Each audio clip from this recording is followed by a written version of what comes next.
Hey everybody, it's Grant.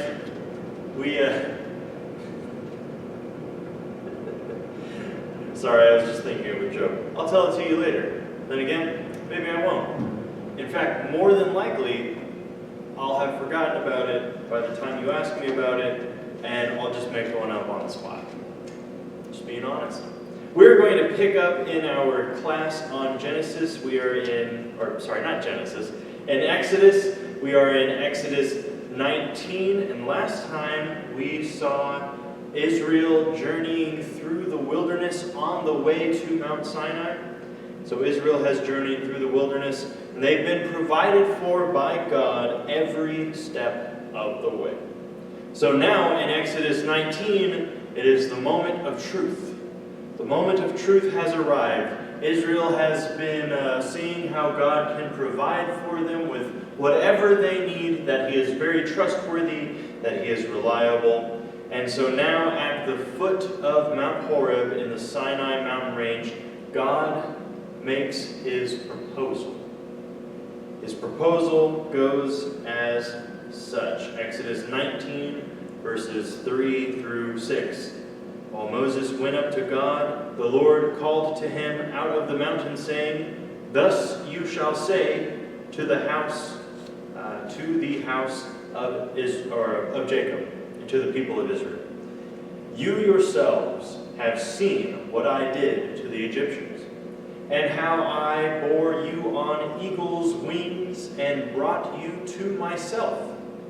Now therefore, if you will indeed obey my voice and keep my covenant, you shall be my treasured possession among all the people, for all the earth is mine, and you shall be to me a kingdom of priests and a holy nation. These are the words that you shall speak to the people of Israel." He makes his proposal for the covenant. And the people answer. Exodus 19, verses 7 through 9. So Moses came and called the elders of the people and set before them all these words that the Lord had commanded. All the people answered together and said, "All that the Lord has spoken, we will do." And Moses reported the words of the people to the Lord. And the Lord said to Moses, "Behold, I am coming to you in a thick cloud, that the people may hear when I speak with you, and may also believe you forever." So, the moment of truth came. God makes his proposal. The people say, yes, it is a great time. They have recognized that he is dependable and trustworthy, and therefore they are confident in going into this covenant with him. And they say, whatever the Lord says, we will do. If only that were the case, right? If only they would follow through on those words exactly, that they would really do all that the Lord says. As we know from the rest of the Old Testament, they don't live up to that. They don't live up to keeping the commandments of the Lord and upholding his covenant and listening to his voice. Before we go on, we're going to have a long discussion. It could be a really lengthy discussion. I don't exactly know how long it will go on, but it could go on more than one class period. But here is the beginning of it. There are 4 terms that we use pretty widely that often get conflated. And by that I mean we think that one of them can be used synonymously with the other, and they do have to do with each other. They are related to one another, but they are different things. They are different things. So number 1 is the phrase Old Testament. What do we mean when we say Old Testament? Usually, we mean Genesis to Malachi, the first 36 books of 36. Yeah, 36. The first 36 books of the Bible, the Old Testament, Genesis through Malachi. Some people, when they use the term Old Testament, though, are talking about the covenant, the Old Covenant. And that's not what Old Testament means. We get the phrase Old Testament from another way of interpreting what the Hebrew writer says when he talks about where there is a will, there must be the death of the one who made the will. Where there is a testament, there must be the death of the one who made the testament. You get what I'm saying? And we've taken that word testament and we've applied it to the two parts of the Bible, the Old Testament, the New Testament, and people conflate Old Testament to mean the covenant, the Old Covenant that God made with Israel, and they're not exactly the same, because the Old Testament is the body of text from Genesis to Malachi. The Old Covenant is something else, and it's actually number 3 on my list. But number 2 on my list is the word Torah. Torah. Torah means teaching or instruction. It can mean law in some places. However, that in and of itself is not the full encompassing definition of the word Torah. It is more to mean teaching or instruction. A person can have their Torah. It doesn't just refer to the, usually we mean the first 5 books of the Bible, Genesis through Deuteronomy. It doesn't just refer to that. A person can have their Torah. Since I am a teacher of Bible things, everything that I teach is technically my Torah. It is my teachings. If you are a teacher of children, if you are a school teacher, then everything that you teach to those kids is your Torah. It is your teachings. If you are a parent, then everything that you teach to your children is your Torah. It doesn't always have to be, at least the way the Bible uses it, it doesn't always refer to Genesis through Deuteronomy. And there's even a debate as to whether Deuteronomy is really the cutoff point for the Torah. It's the cutoff point for what we call the Pentateuch, because Pentateuch literally is just the first 5 books of the Bible, the ones that Moses wrote. However, the Torah is a narrative. It is a narrative that tells the story of God's covenant with people, particularly the people of Israel. It begins with Genesis, the origins of the world, and then narrows it down to the origins of the Hebrew people, and then narrows it down to the history of Israel. And its narrative doesn't end in Deuteronomy. It actually goes on all the way through the Chronicles and Ezra and Nehemiah.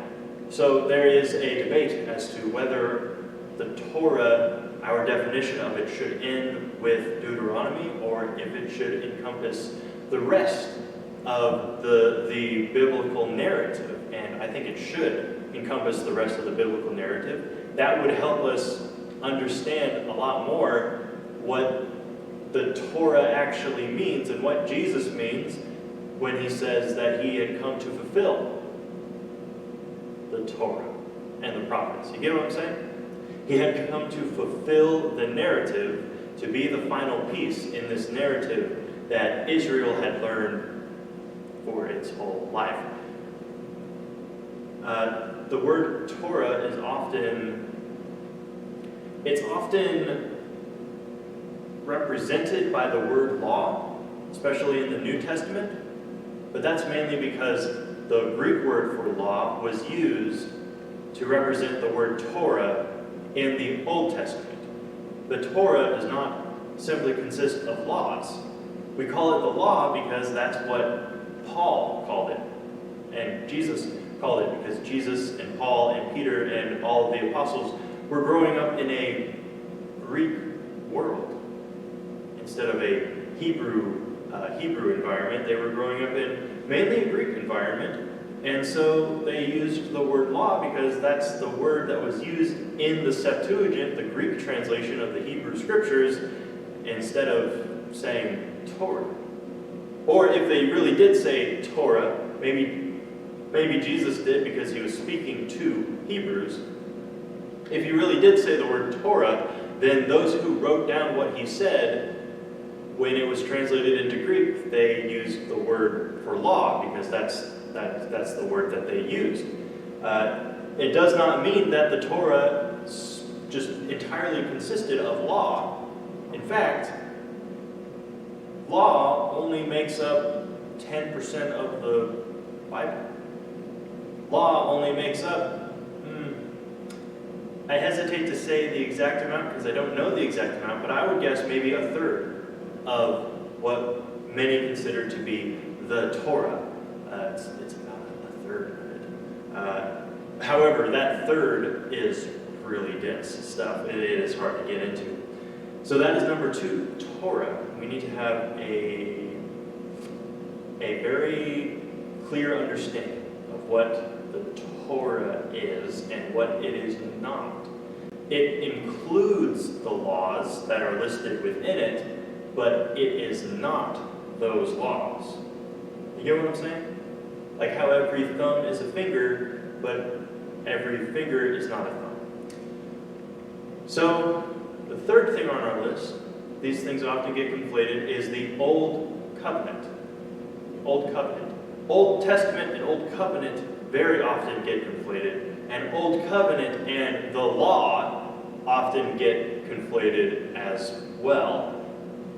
What is the Old Covenant? It is exactly what the Lord and Israel said in what I read before I started talking about this.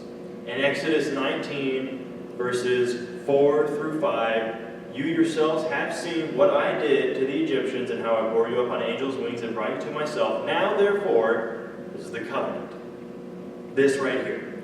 If you will obey my voice and keep my command or my covenant, you shall be made my treasured possession among the peoples. And all the world is mine. All the earth is mine. And you shall be to me a kingdom of priests and a holy nation. That's the covenant. That's the agreement. And Israel agreed to it. They said, whatever the Lord has said, we will do it. They agreed to it. All of the rest of the terms and conditions are expounding upon that, but this is the covenant. That's the Old Covenant. So the fourth thing is the law, or as Paul would call it, the law as expressed in ordinances. He uses that phrase, I believe, in Colossians. The law as expressed in ordinances. This is the many ordinances that serve to illustrate how the covenant, which is the agreement that Israel made, how the covenant is to be upheld in various situations, in various scenarios. So all of the laws that we find in the Old Testament, and there are 611 of them, or 613 if you're bad at counting. There are 611 of them, and they serve to illustrate how to uphold the covenant. That is the body that is known as the law.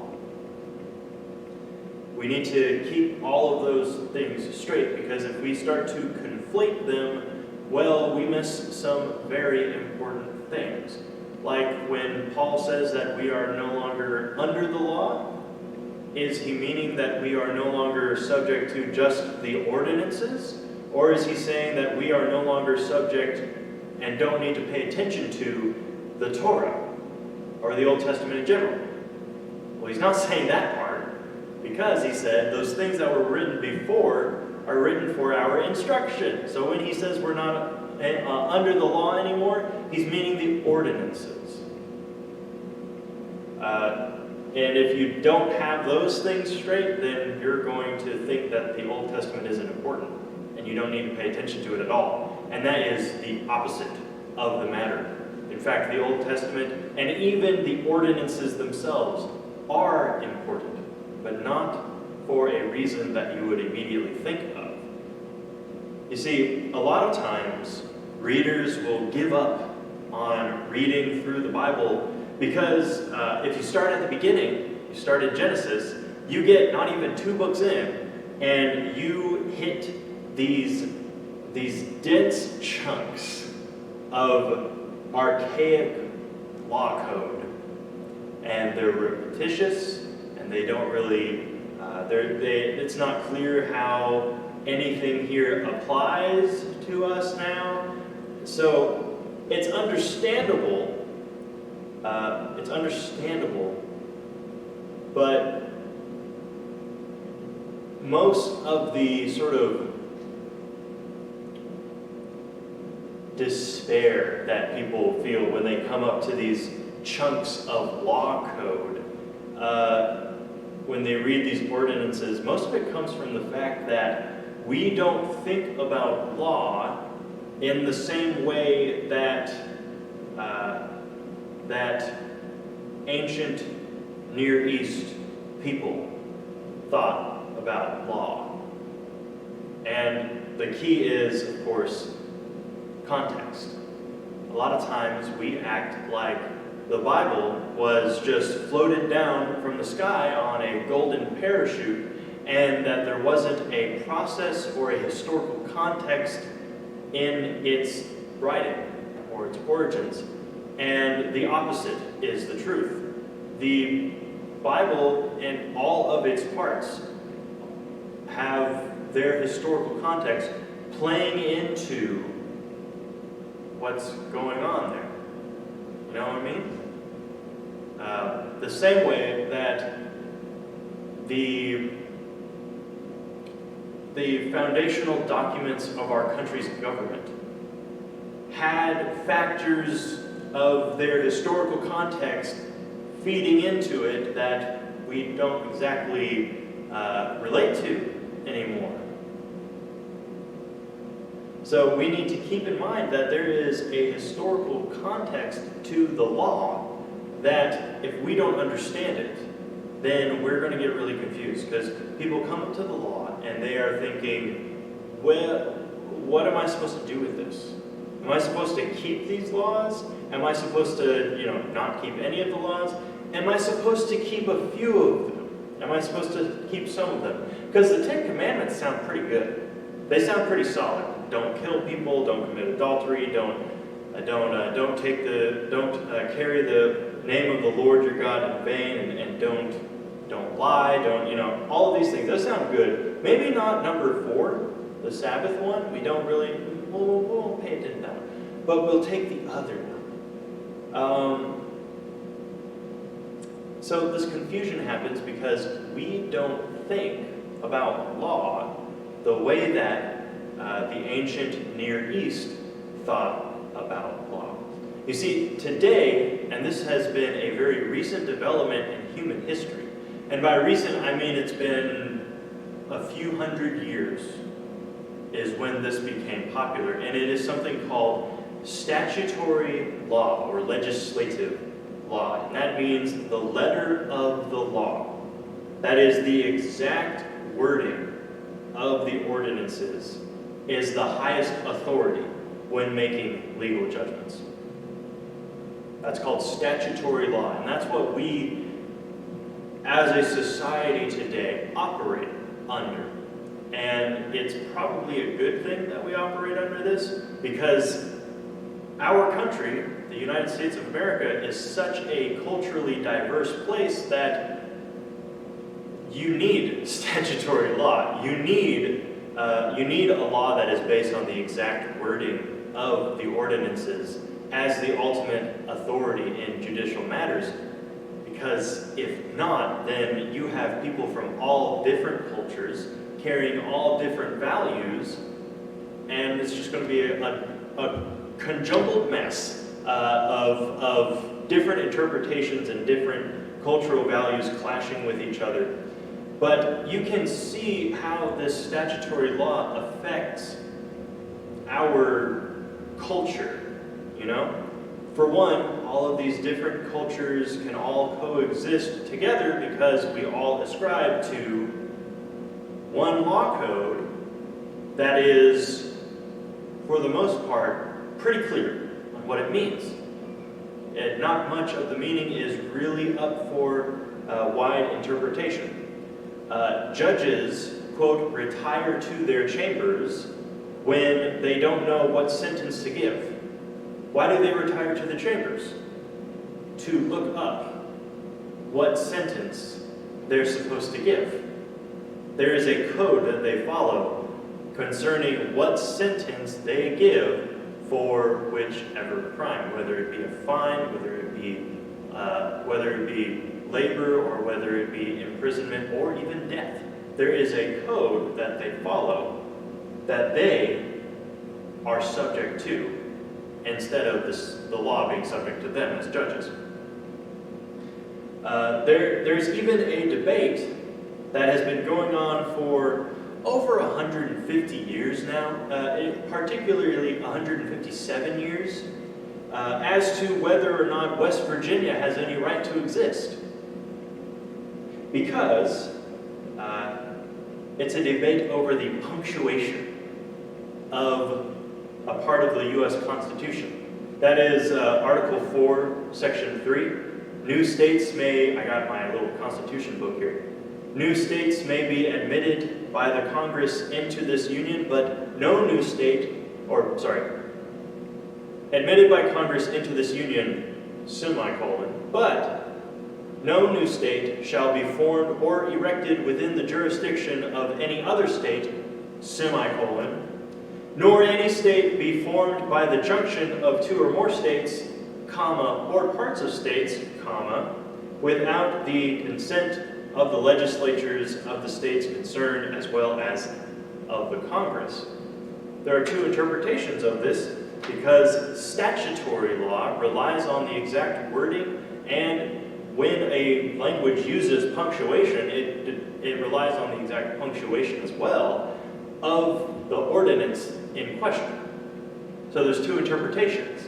One says that the final clause, that in order for these things to happen, it needs the go-ahead from the legislatures involved as well as the Congress, and the first interpretation says that applies to both of the previous clauses, and therefore West Virginia can exist because it is made out of pre-existing state territory. But the other interpretation says the final clause only applies to the clause that was right before it, because the one right before it was divided by commas instead of semicolons like the other ones. It's the flippant use of a comma that sparked a debate that has lasted over 150 years. By the way, West Virginia does have a right to exist based on the grammar, but the debate has lasted for a long time because our society today operates under statutory law. And this really is a new development in human history, considering how long human history is. This has only been going on since about the 1600s. So really only 400 years has statutory law become more popular than this other type of law, which is called a customary law. A customary law. In a customary law, the principles behind the law code are the highest authority when making legal judgments, not the exact wording of its ordinances. So for most of human history, we have operated under what is called the customary law, which is based on a people's intuition of what justice is. It's based on a culture's values, not the way they word things. You get what I mean? And so it is based on their intuition of what is just, which is then based on their understanding of their culture's values. This usually only works when a culture is very homogeneous, meaning it is one people group, and there's not people group from other cultural backgrounds within it, because in order for a customary law to really work, everybody needs to have the same underlying understanding of what is just, what is good. Otherwise, you have different principles playing into the laws, and it gets messy. The most famous instance of a customary law is pretty well known. It's called the Code of Hammurabi. This code pops up in 1750-ish BC, and it's one of the most popular and widely spread law codes in the ancient Near Eastern world. So from Mesopotamia down to as far as Egypt, the Code of Hammurabi was copied and circulated and adopted. And we know this because we have legal documents and copies of it found in different places. So it was pretty widely spread. But here's where it gets weird, right? Of all the legal documents that we have from that time period and from that place, the Near East, no one ever cites or uses the Code of Hammurabi as a legal reference. No judge ever had it sitting in their office, and whenever they are unsure about what sentence to give for a certain crime, they never went to their office and looked it up in the Code of Hammurabi, even though that was the law code that they adopted. Even sometimes they go against it. They go against it, but they're all still considered good judges. For instance, there's a law in the Code of Hammurabi where if a man strikes another man's slave and injures his eye, he needs to be charged 1 mina, 1 gold mina. However, we have an instance where that exact scenario happens, and the judge charges him 15 minas. But wait, you're only supposed to charge 1. Yeah, but I'm the judge, and this is what my intuition is saying is just. Because it's not about the exact wording of the law, it's about the underlying principle of the law. The underlying principle there was we need to uphold justice, so we can't let people be injuring other people without some adverse consequence. We need to uphold justice. Elders and judges in the Bible don't cite or refer to the 611 ordinances and commands in the law. They don't. Instead, we have instances like with Deborah and with Samuel and with Solomon and David and all of these other wise leaders, and they are making decisions pretty much on the spot. Sometimes, you could assume that if it's a very challenging situation, they would go and they would pray about it, and then they would come back when they have thought about it for a long time. But they don't go and cite the law. They don't go and refer to the book of the law. Instead, they're using their intuition of what is just. And in fact, I can't recall the place in the Bible where it is, but it's basically God saying that when a wise judge makes his judgments, the Lord is with him. The Lord is supplying the wisdom. So they don't cite, they don't refer to the laws for the ultimate legal authority. They make decisions based on the principles that are underlying all of the laws. They use their intuition, and their intuition has been informed by the law as it is expressed. And there are about, here's the thing to consider, right? Because if it's the letter of the law that matters, then this is going to throw things way out of whack. There are about 100 repeated laws in the Torah. Like Moses gives some of these laws in Exodus and in Leviticus, and then later he gives them again to a new generation of Israelites in Deuteronomy. So they're repeat laws. But if you compare them, you will start to notice that there are some differences.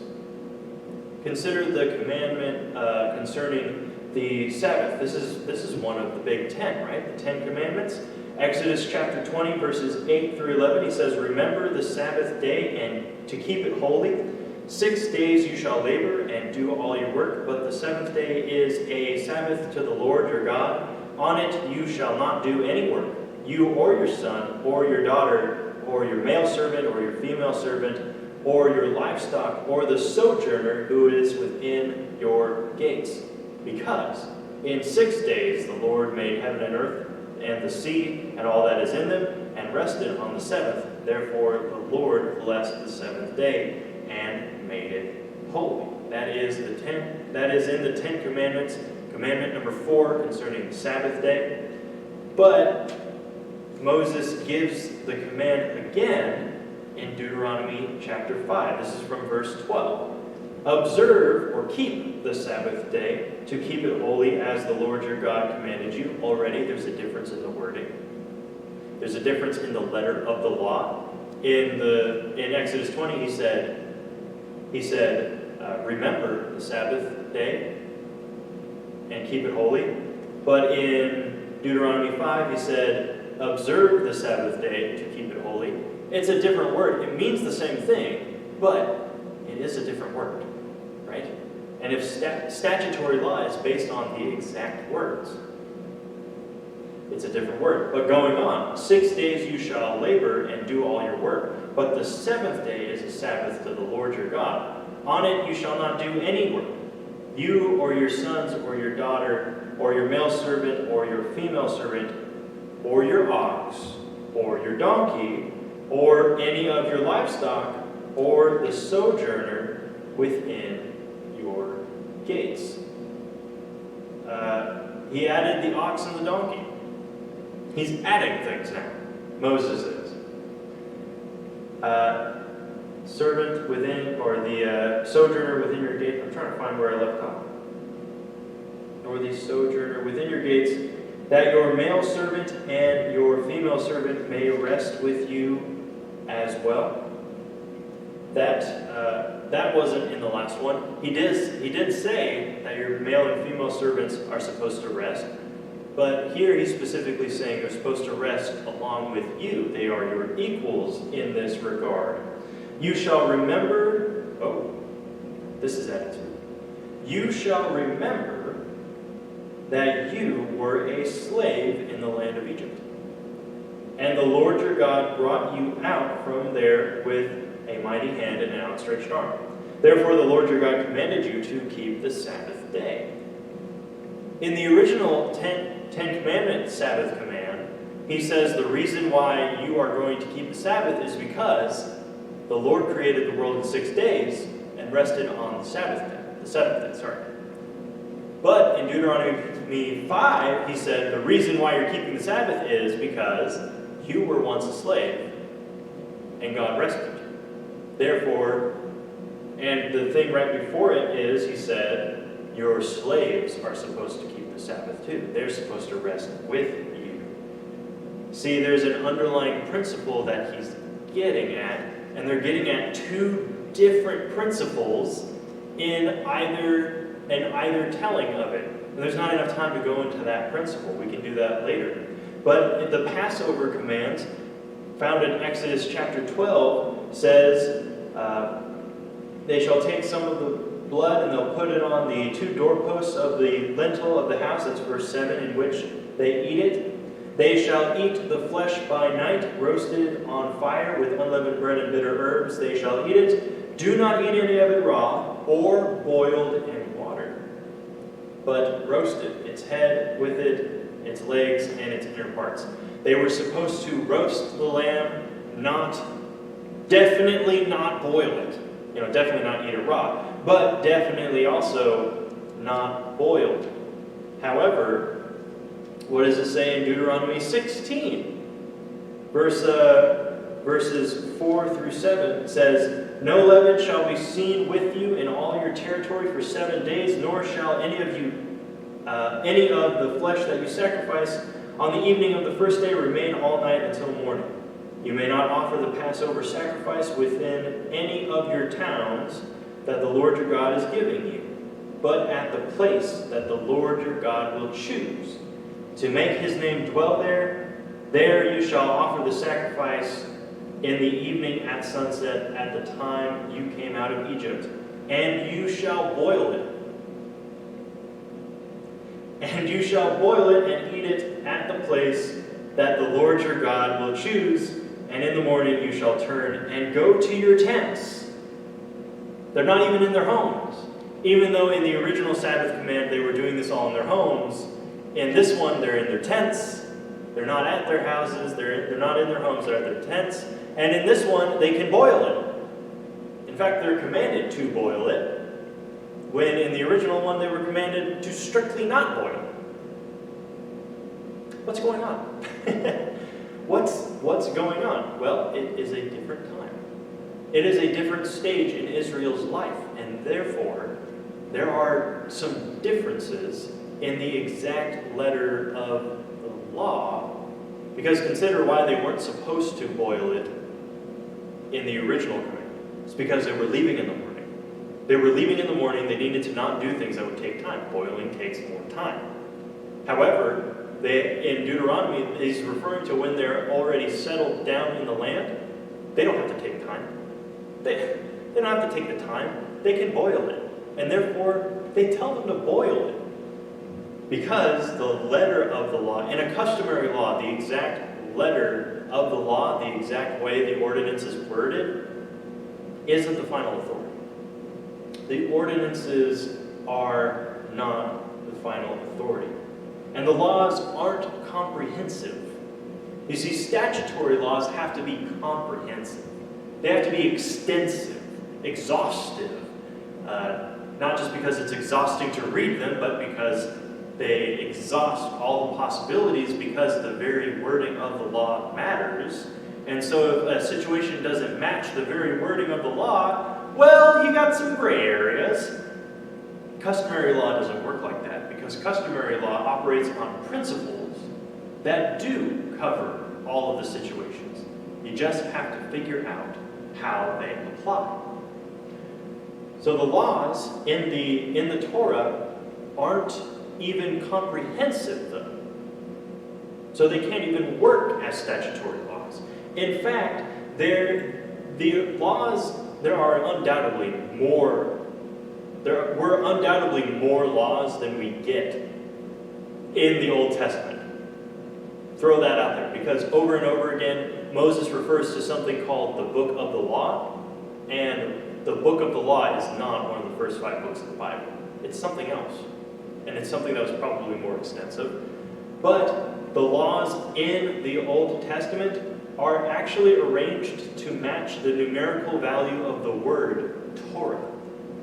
They're not made to be exhaustive. 611 matches the numerical value of the word Torah. That's Tav, Resh, Yod, Aleph. 400 plus 200 plus 11 plus 1. 611. They're not made to be extensive. They're actually arranged in order to be a literary device. This isn't statutory law, and this is not what we're used to as modern Westerners. We're used to statutory law, and therefore it can get a little confusing when we come up to these customary law codes. A customary law code is one in which the underlying principles are the final authority, and the ordinances that are given are made to illustrate those principles. They're made to illustrate how to uphold the underlying principles of the law. And what are the underlying principles of this law? We'll get into detail later, probably next week, but they are the moral values of the one who gave them the law. The underlying principles of the law are the moral values of the one who gave it. This is why it's so important to really look at and ponder what these laws are actually about.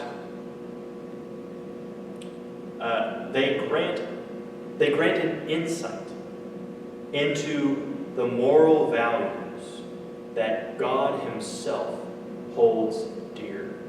And thus, they grant an insight into God himself. That's important. Don't listen to anyone who says this is not important. This is a way to understand the heart and mind of the Creator God himself. It's important. To know the underlying principles of the law is to come to know the very heart of the Lord.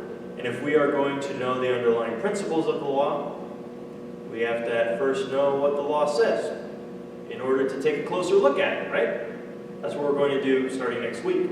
We're going to start looking at the laws, and we're going to start discerning what is the underlying principle for these things. It might surprise you what we come across. But until then, thank you for joining me this evening, and I hope that everyone stays safe and stays healthy. Please pray for our members who are sick. There are not just our members here, but also elsewhere, members of the body of Christ. We care for our brothers and sisters, and we want to support them. I am in here right now speaking on this microphone, so you can guess that we have gotten the audio situation fixed. We have Jim Lynn, thank for that. He has done a great job. He was here for hours last Wednesday night, and he was working on this, tinkering with it, and he got it figured out. And I am so thankful for him, for that. And I'm thankful that God gave us someone who is so diligent and knows so much about computers. Because I really don't know a lot about computers. I know that much. This is a pre-recorded video because right now I am at the Woodstock Church of Christ taking part in their summer series, and I'm sure if you didn't come in person to that, you could probably find that online somewhere. I'll ask and I'll find out for you. But that is where I am right now. This is pre-recorded. And in fact, I'm recording this. If you're not interested in my story, you can just leave. The lesson is over. But I'm recording this before the Sunday before this is going to be published online. So, I may have gotten a haircut. My hair is pretty long right now. I may have gotten a haircut between now and then. So if that is the case, that's why my hair is longer right now than the last time you saw me. Anyway, I plan on putting this up on Facebook and on YouTube. It was brought to my attention that some of our members do not have Facebook accounts, and so it would behoove us to also put these classes on YouTube. Unfortunately, the previous ones weren't recorded, the beginning ones weren't recorded, and so we can't really post those. But from now on, I will try to post these recordings also on YouTube, on our congregation's YouTube channel, Church of Christ in North Cobb. All right, God bless you. Have a good night.